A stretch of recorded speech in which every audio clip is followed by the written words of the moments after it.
Hello and welcome to Dig It. I'm Peter Brown and hosting the show with me today is Chris Day. Hi Chris. Hi Peter.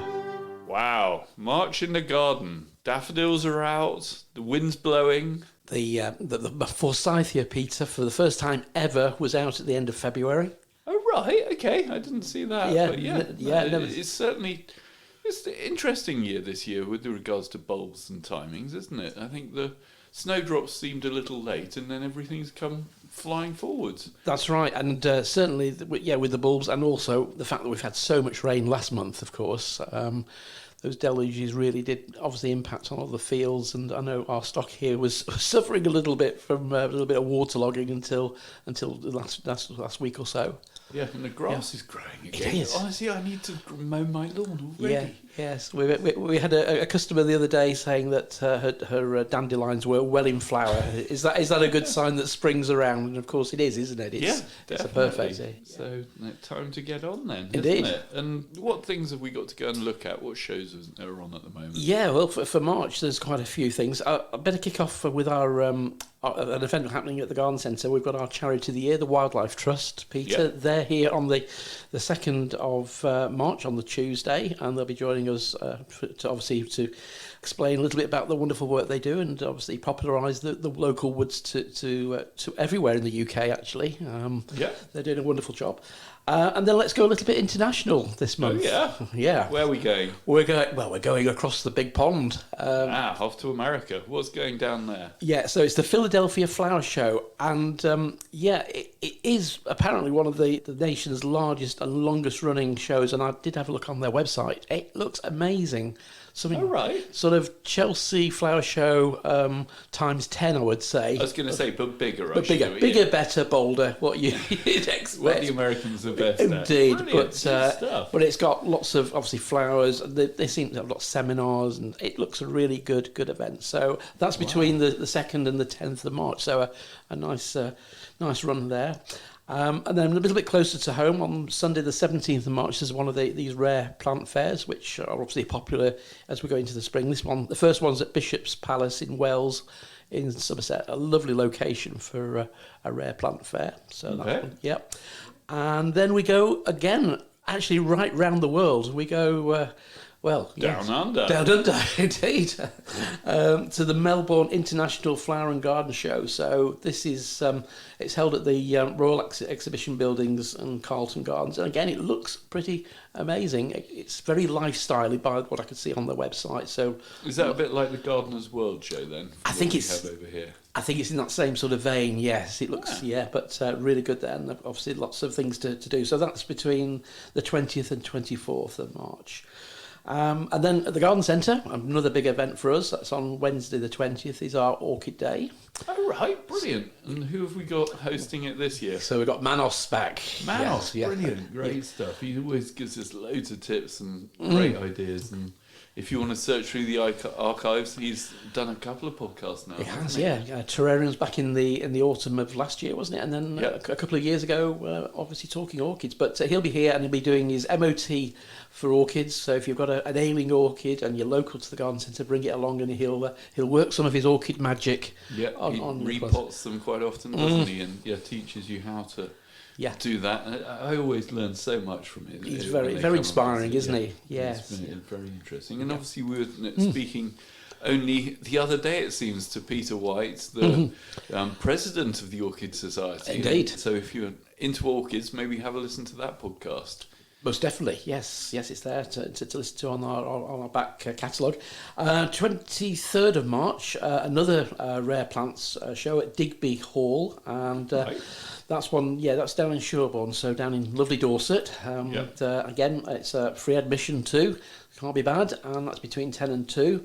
On the 23rd and 24th of March, Falmouth Spring Show, and this is again a really historic show by the looks of it on the website. Lots of activities, obviously plant classes. I mean, it's a very traditional country show, so lots of competitive classes too. So that's one to look out for. I like their website address, propercornwall.co.uk. It's a proper. Yes, they've got a great beer from down that way. Proper job as well, haven't they? Indeed, yes, yeah. Brewery, so yeah.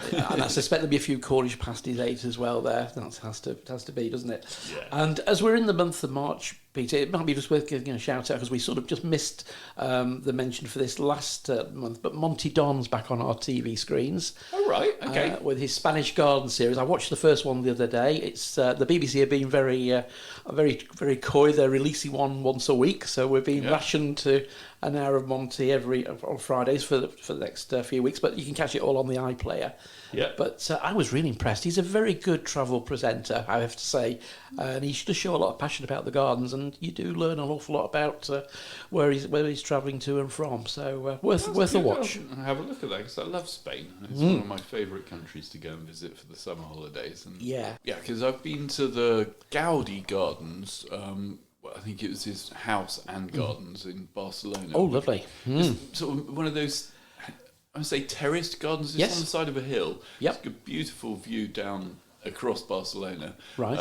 But yeah, the plants, I don't know whether he designed the sort of gardens per se, but it was well worth a visit. Sounds but good. That's the only garden I've seen so far in Spain. Excellent. And I suppose that sort of takes us onto the news, Peter. And there's quite a lot of it this month, to be honest with you. Okay. First of all, the Times, the Irish Times, did a really good article about a TV. Well, he's sort of a TV celebrity. It's TV Dr Amir Khan. He's a GP, but he's a very keen gardener, a very passionate gardener. I didn't realise. Yeah, and I think through lockdown he did quite a lot of YouTube videos from his garden, sort of pushing the well-being and the improvements to our mind and soul.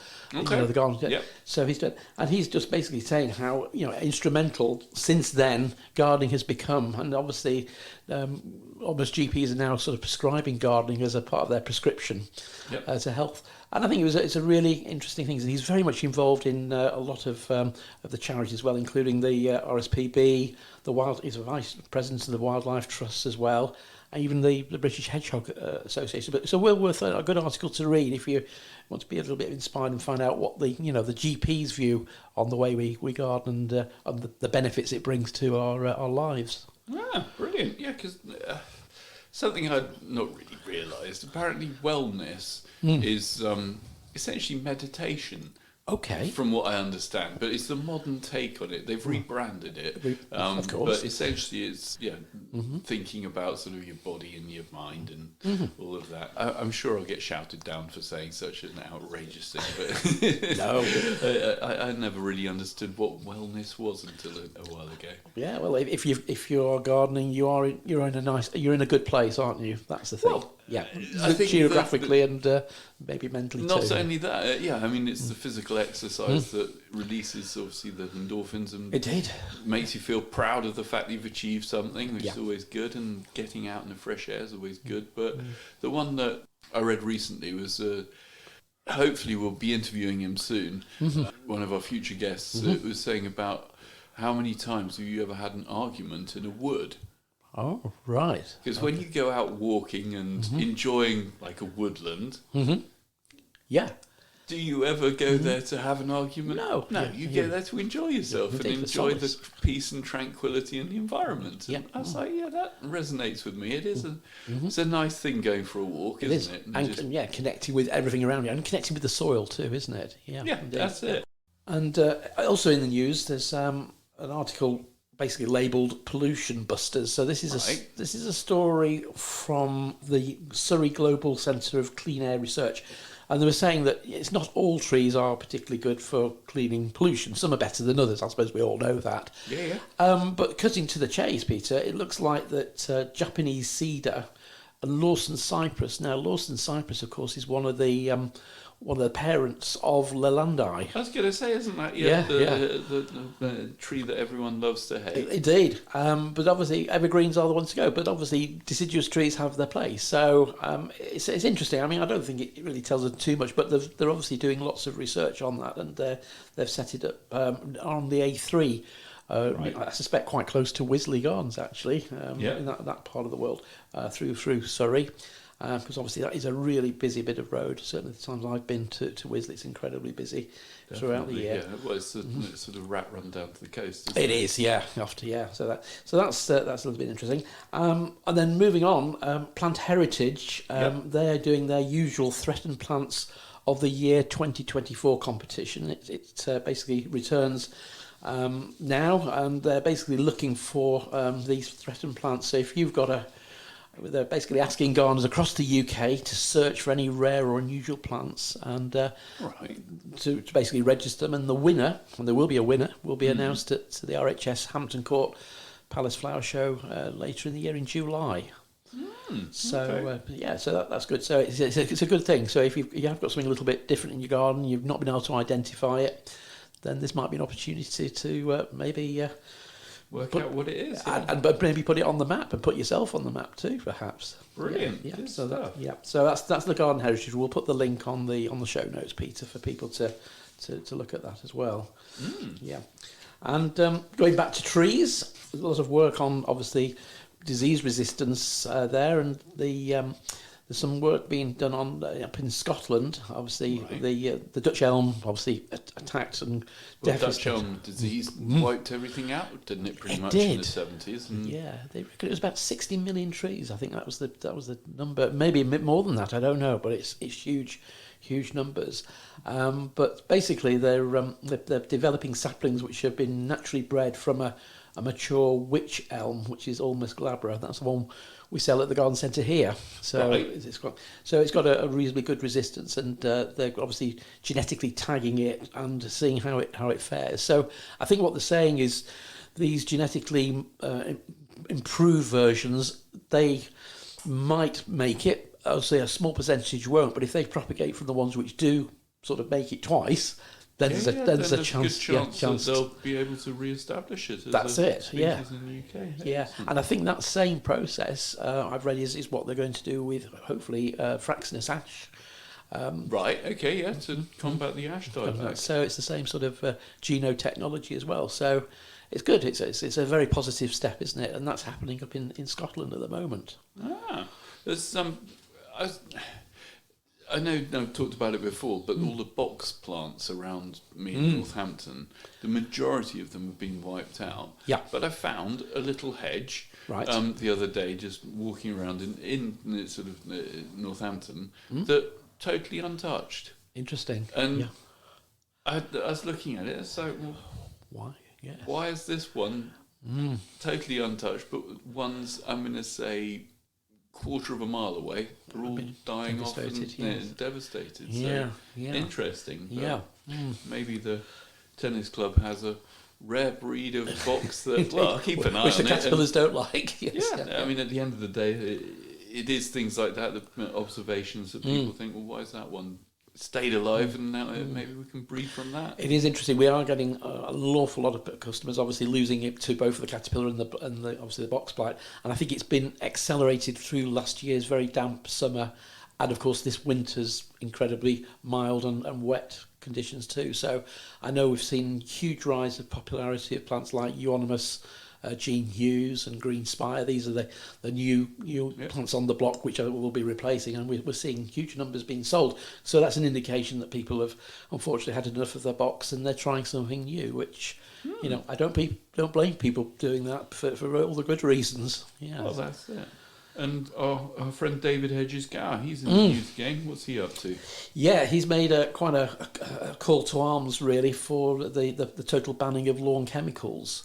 Right. I mean, it's quite a big call, I suppose. But he's saying that there's obviously a number of pesticides which are used, and obviously fungicides which are used on lawns. And many of these can only be applied by contractors. But I think he's really talking about the whole general use that we need to be moving away because obviously it's going to cause problems.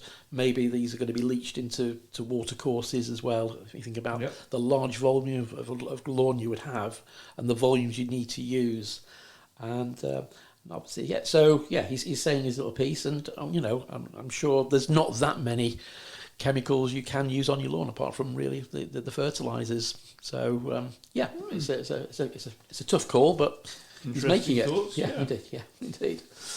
And I think we've got those ooh-ah times here now, Peter. We've got a hedgehog story.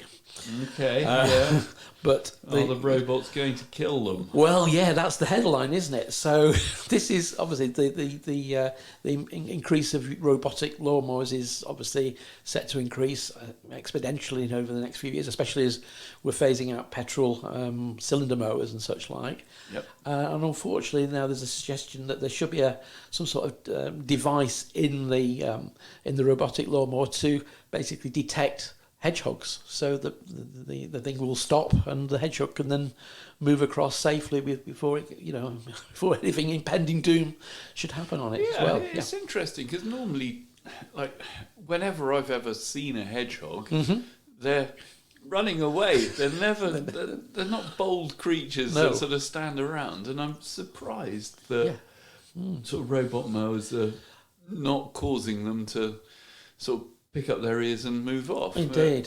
Obviously, this research is, you can understand that, maybe they don't think it's a danger until too late. And I think maybe one of the reasons is certainly when I saw these robotic lawnmowers at not Highclere Castle, I'm thinking of Alnwick Castle up in Northumberland. They were working very early in the morning, so I wonder if groundsmen might run these during the night, perhaps, if they've got a large area, and that's possibly because obviously they're nocturnal, aren't they? So they might be another reason to make them sure as well. I mean, if they know that you only run your lawnmower in the daytime, you're not going to do as much damage to potential hedgehogs. Maybe we should ask for that out of the robot makers. Indeed, yes, to see if they could put some sort of clever light sensor. A light sensor, there's been this light as well. And a news story which made the ITV news as well. Obviously the current issues at the moment with garden centres and crime and violence. Obviously, we're seeing a lot of that on the news at the moment.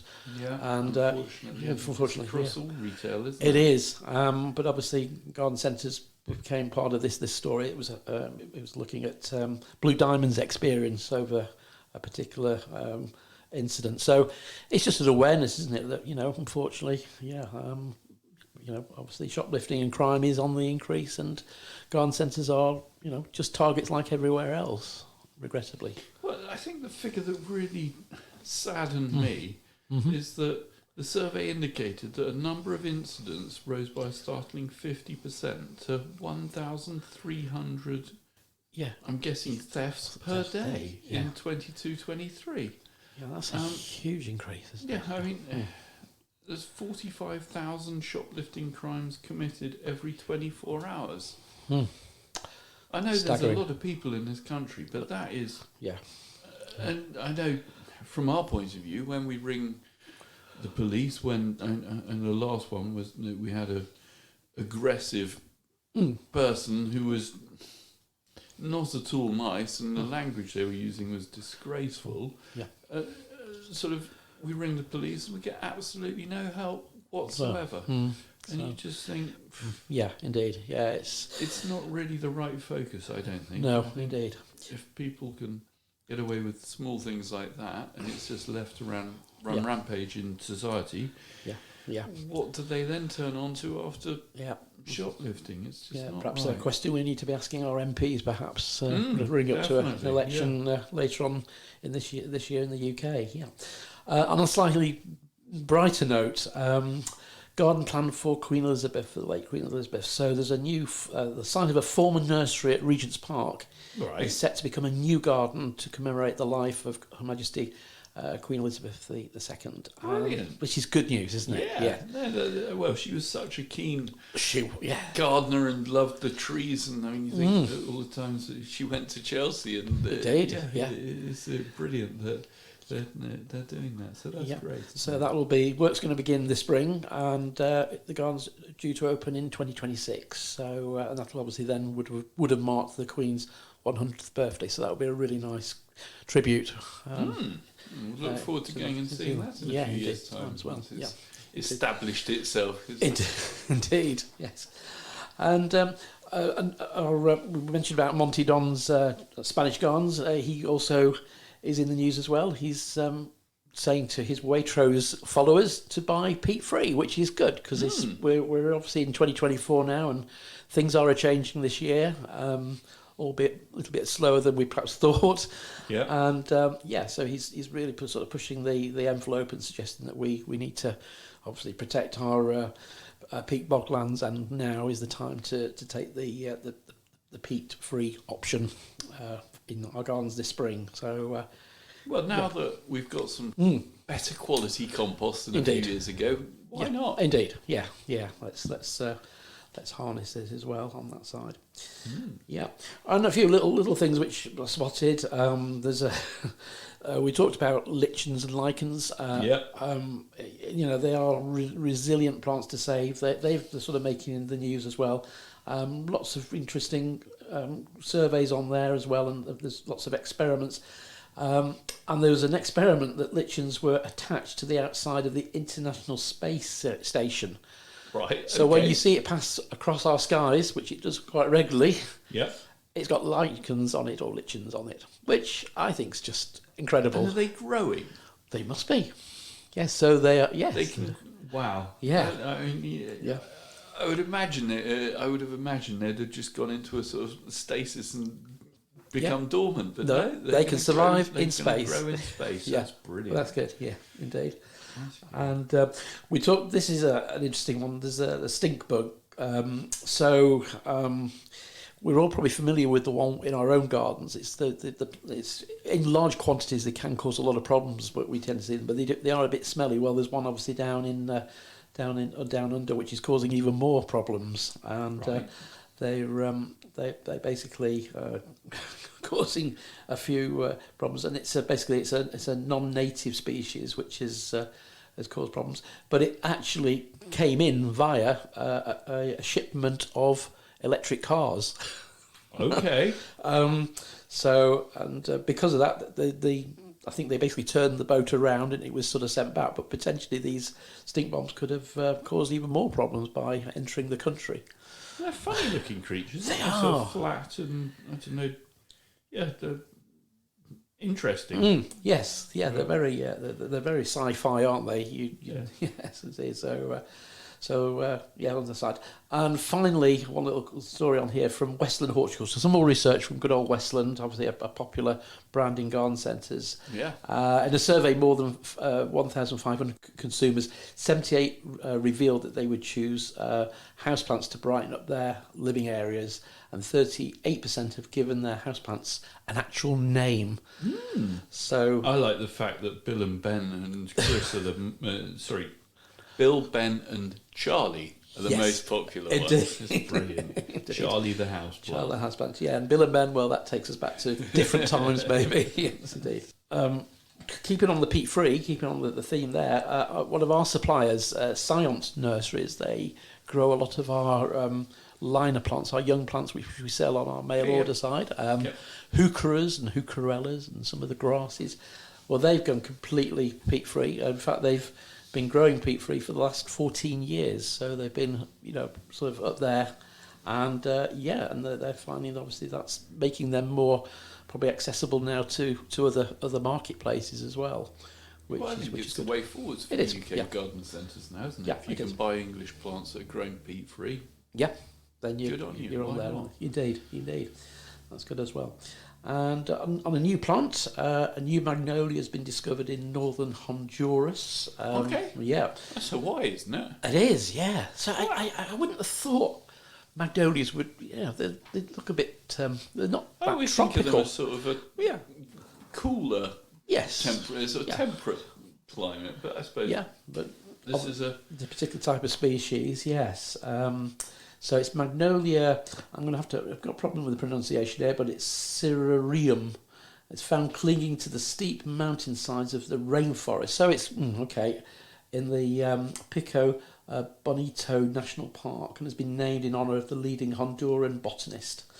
So, so it's not only the fact that it's growing there, but it's obviously rather famous now, being named after the local botanist and personality. So, So well, another reason why we should go on holiday in Hawaii. Indeed, yes. Some of those islands are absolutely amazing. They aren't do they? look amazing. Yeah. I'd love to go there. Maybe one day. Maybe, indeed. Talking more about gardens now, there's a new National Trust project to look at climate resilience at its core. So we're seeing a lot of these sort of stories, aren't we, Peter, where... Yep. Well, it's a new way forwards, isn't it? It is. It's the latest fad in gardening, Yeah, to make drought-resistant, bog-resistant, water-resistant, frost-resistant... everything's resistant. extra durable gardens now, isn't it? Yeah, so the garden they're going to be working on is Sheffield Park and Gardens. That's over in East Sussex. It's a beautiful garden. I went there years and years ago. I can't really remember. It was magnificent, but then I was the National Trust arm. It took ownership of that particular garden 70 years ago, and of course, things are starting to look tired. Some plants are just not well performing. Right. So it's an opportunity now to give it a complete revamp. So watch this space. It's going to take obviously a year or two's time, but it's a big old area, 120 acres. So they've got a lot to work on. I'm sure they'll be doing it in sort of small sort of projects, but well, it's another one of, wasn't it a Capability Brown one originally, I'm going to say, and then that's it. Humphrey Repton and then Arthur Soames, and now it's going to be redesigned by Joe Perkins. Indeed, yeah. What a task he's going to have on his plate, but hey, it should be good. And Weston-super-Mare, the floral clock is going to be restored. This is a lovely sort of piece of, is it architecture? Is it I don't know. Victoriana, isn't it? This is what awesome. And this really made me smile, Peter, because when I was probably about 7 or 8, I remember going maybe 9 or 10. I remember going to Weston-super-Mare with my parents and walking past this. Okay. And I think in the same year, my dad took me to see a James Bond film. It's that memorable. Yeah. And seeing this amazing floral clock and being mesmerised by the sempervivians, the echiverias, and all the different things they put in there to create that floral spectacle. So it's going to be back.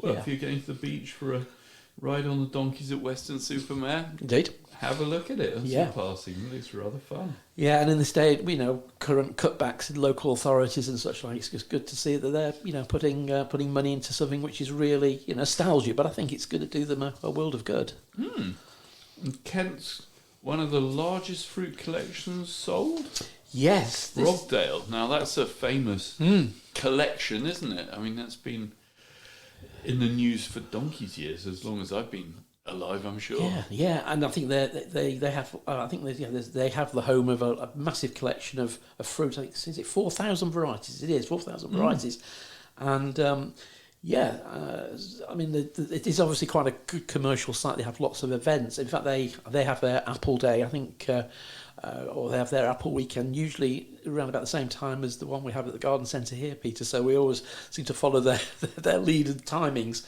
Yeah. But yes, there's on the site there's over 20 businesses, including a cafe and a brewery. So at least it's got a new lease of life now, and that should help to secure it for the future, because it is an important part of apple heritage, I would say, and obviously in that part of the world, Kent being the garden county. Yeah, it definitely was that. But so that's good. That's good news. It is indeed. Yeah. And on fruit as well, scientists reveal why blueberries are blue. Oh yeah. So it's all to do with like a layer of wax which surrounds the fruits. Right. And basically it's made up like small little miniature sort of structures which scatter blue and UV light. So it's not like a pigmentation, it's just this particular type of refraction, to give them the impression of that, which I didn't know. I thought it was like, a strawberry or a raspberry. It had an inbuilt pigmentation, but not so. So here we go. It's another thing on colour, Chris. Did you know when you put radishes in vinegar, the red comes out of them. Does it? Oh. I finally made my pickled radishes. Okay. And I left them in the fridge overnight. And to be honest with you, they are far better if you only pickle them for about an hour. Right. But I did mine overnight, and they're a bit soft the next day. But all the colour comes out of the radish. So is that the acetic acid, or do you I think? haven't got a clue, Yeah, but yeah. I was just like, wow. Oh God. I've got white radishes now rather than red ones. Well, that's not a bad thing, is it? I suppose. It was quite fun, but God, yeah, they tasted really nice. I'd Yeah. recommend them. Yeah, that's good. A nice, Yeah. healthy snack. Yeah, very much so. Yeah. Interesting. Yeah. Yeah. So so blueberries. Obviously, we now know why they are blue. And then this next story, Peter. Welsh gardeners offered vouchers to dig up their Cotoneaster. Okay. So this is only It's happening. taking over. Is this like the azaleas? Yes, that it have is. gone Yeah, wild? you've got it in one. So this is the North Wales Wildlife Trust are offering gardeners a £20 garden voucher to remove Cotoneaster plants from their own gardens as an incentive. So this is Cotoneaster horizontalis, which is I've got one in my own garden. It's a lovely, lovely Cotoneaster and often used to grow against fences and walls or as a ground cover plant. Yep. But obviously, it's taking over the wonderful hillside over the limestone, grasslands as well. So it's and that's obviously hitting Well, habitats. it's one of those plants you always see blackbirds and birds picking off the little berries. So I Yeah, guess indeed. it's a easy one to Indeed. spread the seed. Yeah, and that's why they move around. Yeah, but this particular one was introduced to the UK back in 1879 from Eastern Asia as an ornamental plant, but of course it's now moved on to it's a listed Schedule 9 of the UK Wildlife and Countryside. So it's got an order on it, really. So it's a pest now. It's got a banning order, yes, and there's an incentive there. So if you're in North Wales, maybe, and you've got a Cotoneaster horizontalis, it's suddenly got a £20 incentive attached to it as well. £20 bounty on its head, no Yes, less. Yeah. indeed. That's interesting. And we can still sell it, though. Yes, yeah. So is it just the Welsh that don't like it, or is it? Yeah, it's obviously in this part of the Welsh countryside it is causing problems. So it's very regionalised. Fair enough. It's not appeared on any other news sites apart from North Wales. Wales, Fair enough. And there's a couple of stories. The RHS are calling on the public to spot bumblebees on blooms. This is their annual survey. Right. And it's obviously it's supported by the Bumblebee Conservation Trust. Yeah, and any time from now right through till the end of May. So if we'll put the link on there, and obviously you want to see. I've seen a few bumblebees already. Well, so they far always this come year. out before all the other bees, don't they? Because they've got more body mass and they can maintain their heat better, from what I understand. Right, and, yeah. That's why they're always out first. Yeah, but I saw one on when our snowdrops were in flower a week or so ago, Peter. Actually, one literally bouncing on the top of the flower, obviously taking what little nectar there. But it's just such an unusual sort of proportions, isn't it? The size of to the massive flower. bumblebee and probably bigger than a flower. Indeed, yeah.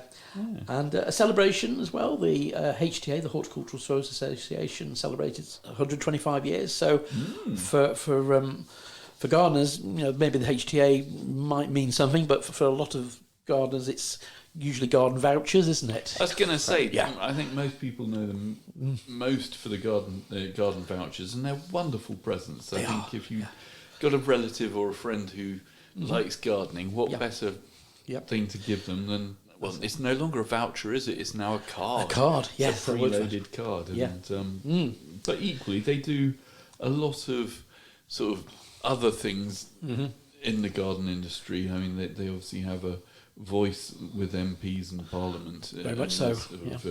A very recognised body in our industry, aren't they? They are indeed. And you mentioned about vouchers. We've got this month, in month of March, we've got Mother's Day. They've got a special promotion on Mother's Day cards.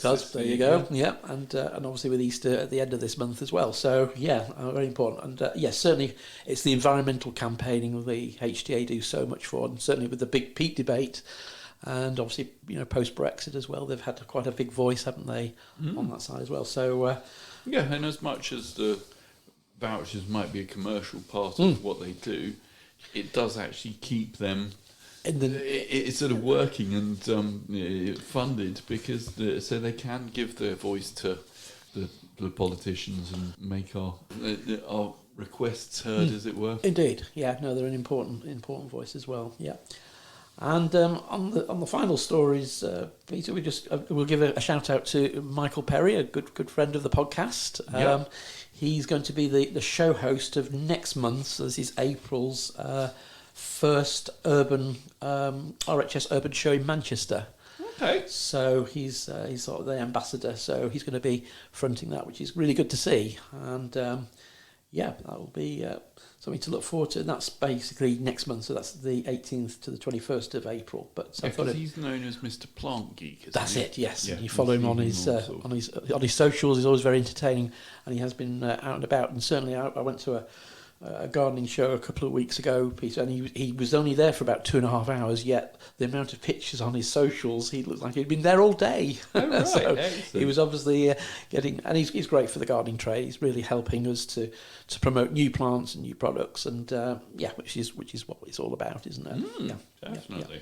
So I guess now we're on to top 5, is it? It is. What's yes. selling in the garden centre? Yeah, so what I thought this month, Peter, because we're all about to, I've already started doing a little bit of propagation. I was going to say, I'm thinking about putting my sweet corn in and starting them off soon. Good, yep. The sweet peas are in, and the broad beans. Your peas and beans, you've got your legumes started already. They're sown. Brilliant. Yep. So let's have a look at the top-selling composts from last season, so we get a picture of what was popular. And I thought it'd be quite good as well with the peat debate as well. So at number 5, Westland New Horizon All Plant Compost. That's organic one, It is organic. Yeah, it is. Yes, it's a peat-free one as peat-free. well. It is peat-free. Yeah, it's a good one. It's my second favourite, I'd say, of all the compost we sell. Yeah, definitely. Okay. Number 4 is Miracle-Gro's Peat Free Compost. Yeah. Third place, Levington's Multi-Purpose plus John Innes. So if you're a traditional John Innes grower. John Innes, that means it's a soil base. It's got a bit of loam in it. It's got some genuine soil in it. That's as it. well. Yeah. Excellent. Okay. Number 2, the Gardener's Multi-Purpose Compost from Westland, which has a little bit of peat, and Jack's Magic, which is still going strong, and it's the all improved but peat reduced version. Yep. That was at number 1, and Be interesting to see what's selling this year as Indeed. a comparison. It was, yeah. Peat is still available for this year, but we think most likely will disappear by the end of this year. We would hope it would, but yes. We'll wait and see. That's what I'd say. Yeah. Fair enough, good stuff. And I guess it's that time of the show where you tell us what we better get on with, Chris. Well, is it too late for potatoes? Well, that's interesting, isn't it? So we're in the month of March. The end of March this year, in the UK, obviously Easter falls very, very early. Yep. Now, traditionally, Good Friday is when you get your tatties in, isn't it? Okay, so you need to go and buy them now and get chitting. Get chitting, yeah. 2 or 3 weeks now would be perfect. I know stocks are getting quite short of some varieties. We did really well with potatoes so far this year, haven't we? Yes. I know the boxes are looking empty. Yeah, so be quick and get those in, get them started, get them a little bit of windowsill space to get some decent chits on there. There was I was at this show, Peter. There was a new product on the market which maybe we may stock. I don't know, but it was interesting. It was spraying a bacteria onto the growing tips to stimulate growth. Okay. And the lady was saying it can increase crops by up to 60%. I said, really? She said, yeah, all their research has shown, and it's a really clever little tiny product. I mean, it's a little sort of a little like an atomizer you'd buy for your orchids. The sprayers, little tiny, literally probably holds about 250 mils of liquid, right. But it's nice and safe. It's environmentally friendly, and that stimulates growth. So maybe we're going to see more of that sort of product develop now with the this and that. But certainly, whatever you do, make sure you get some nice strong chits in place for then. Okay. So the sun's shining, those dandelions are flowering, so you can start doing some major seed sowing. But of course, it is the weeds, isn't it, which are going to be the problem. Yep. So get the hoe out if you can. Obviously, there are products on the market which we can use to spray. Some of them are obviously glyphosate based, some are obviously not. Yeah. But as I always say, the best time to apply those products, if you have to, is later on during the summer when the plants are running out of steam. Yeah. But certainly get the hoe out and start working through the garden. Clearing the plot. Clearing it, yeah, nice, yeah. And that itself is very refreshing to do, isn't it? It's always hard work, but you always feel good. And it looks so much better when you've got a nice big old brown patch of mud rather than sort of green. Yes, and it's curated, isn't it? It shows a bit of love you've given that bit of soil as well. And the other thing, of course, I know we've had so much rain, but mulching is an important part. So if you've got your compost heap has been developing well over the winter. Yep. If you've got some nice beds and borders, you've got herbaceous plants, perennials, cottage garden plants, then get some mulch over there to suppress the weeds and to keep the moisture. And if you're on very fast draining, sandy soil, say, not Buckingham clay, that would be good. And I'm really looking forward to seeing how my compost heap's done, because obviously I sort of turned it over a bit at the end of last year, and I've just left it over the winter. So I'm hoping that when I go and start turning it over again, that it's actually turned into compost now. But we'll see. I'll give you an update soon. But I'm looking forward to mulching with that, and hopefully the veggies will do even better this year. That's good. I extracted some of my hotbin juice from my hotbin, and I'm mixing that with water, so I'm going to be using that over the next few weeks on some plants as well. But it's getting up to sort of 80-90 degrees during the day.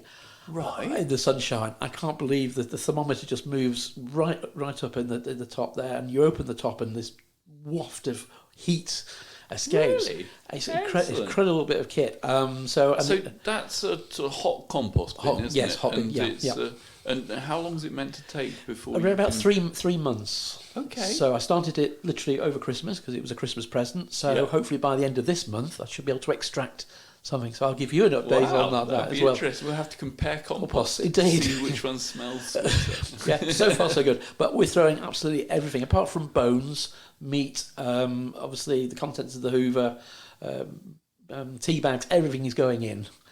And be interesting to see what comes out. Hopefully the tea bags don't leave, because isn't the issue with tea bags that they've got plastic? I avoid those particular brands. So brilliant. So you're using proper tea bags then. Yeah, brilliant. Good stuff. Yeah, good old Yorkshire tea. Well, we'll see. It'll be interesting to see how it turns out. Indeed, yeah. And what other things do we need to get on with? So, we're talking about veg as well. In the next few weeks, garden centres and nurseries will start having little plug plants, but obviously try and grow some things from seed if you can. That's the so thing. much cheaper, isn't it? I love when you put the little I grown mine in cell packs generally, and I put them in the little propagator. And you sort of leave it a week, and it's like, it's come through. Something's popped up. It's so exciting. It is exciting, and the thing is, you can experiment a little bit as well. And you only need literally a pinch of seed to provide probably enough plants at a time anyway. So seed goes a long way, just as long as you keep it dry and cool, and it will last from quite a number of years. So things like your cabbage, your collard greys, your cauliflowers, obviously some of your beans as well, your spring onions, they all can now be planted out, sown, should I say, directly sown. If you're going to go that way as well. Direct sowing is good if you weren't growing larger quantities. We mentioned about potatoes. That's obviously good. Remember, you can grow them in bags too if you haven't got a garden. Use that as a good option too. They do so well in bags. They do, yes. And we've got the nice sort of black, reasonably polybags now in stock in the garden centre. So just one tuber in one of those, and I think they hold about 7 litres of compost. So they hold quite a bit of compost in the day. So they're good too. If you like your tomatoes, then now's the time to sow those on the windowsill. A lot of people, I suspect, have sown them probably a little bit earlier, and the plants are going to probably get a bit lanky and a bit leggy. But during March is a good time. That gives you sort of 6-8 weeks to get them to a decent size before either planting out or growing on in the greenhouse as well. Yep. And I mean, onion sets. I mean, I don't grow onions. You do grow a few onions on your allotment, Peter? I have, honestly, garlic and onions. Historically, I have grown them, but I always think they're so cheap. Yes. I always think, well, my allotment I pay all of £35 a year rent on, but I like to get value for money out of it. And I always think, well, courgettes, squashes, sort of the things, and equally green, like things like the beans and runner beans and things that you can't buy so easily in the supermarkets. And when you can buy them, they're often a bit more expensive. So my allotment, I tend to sort of have the, I'm not saying rarer things, but well, that's it. That's more expensive items in the supermarket. That's exactly how you should be doing it, really. Unless you've got lots and lots of space where you can. I think that's it. If you've got the time as well, isn't it? It is a time and inclination. So no, I don't grow my own onions. No, okay. But if you do, we've got the onion sets, which obviously is a cheats way, isn't it, of starting them off, but actually a really good way. I know we've got a really good range of Taylor's onions, Stuttgarter Giant, Hercules and Centurion, all the big F1 hybrid varieties. So they're really good at producing. And of course, they will give you a crop by sort of by July time, I suppose, early August. It may be March. Good time to, if you haven't already, get you some rhubarb crowns forced. Yeah. I'm looking forward to starting my rhubarb culling again. I love eating rhubarb. It's breakfast cereal.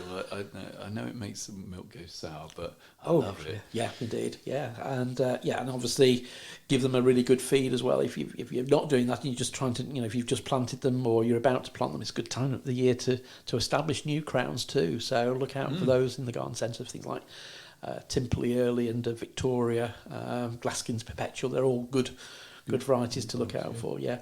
Plug plants, we're well into the kindergarten season now. Spring bedding. Yes, I know. In the shops. I know.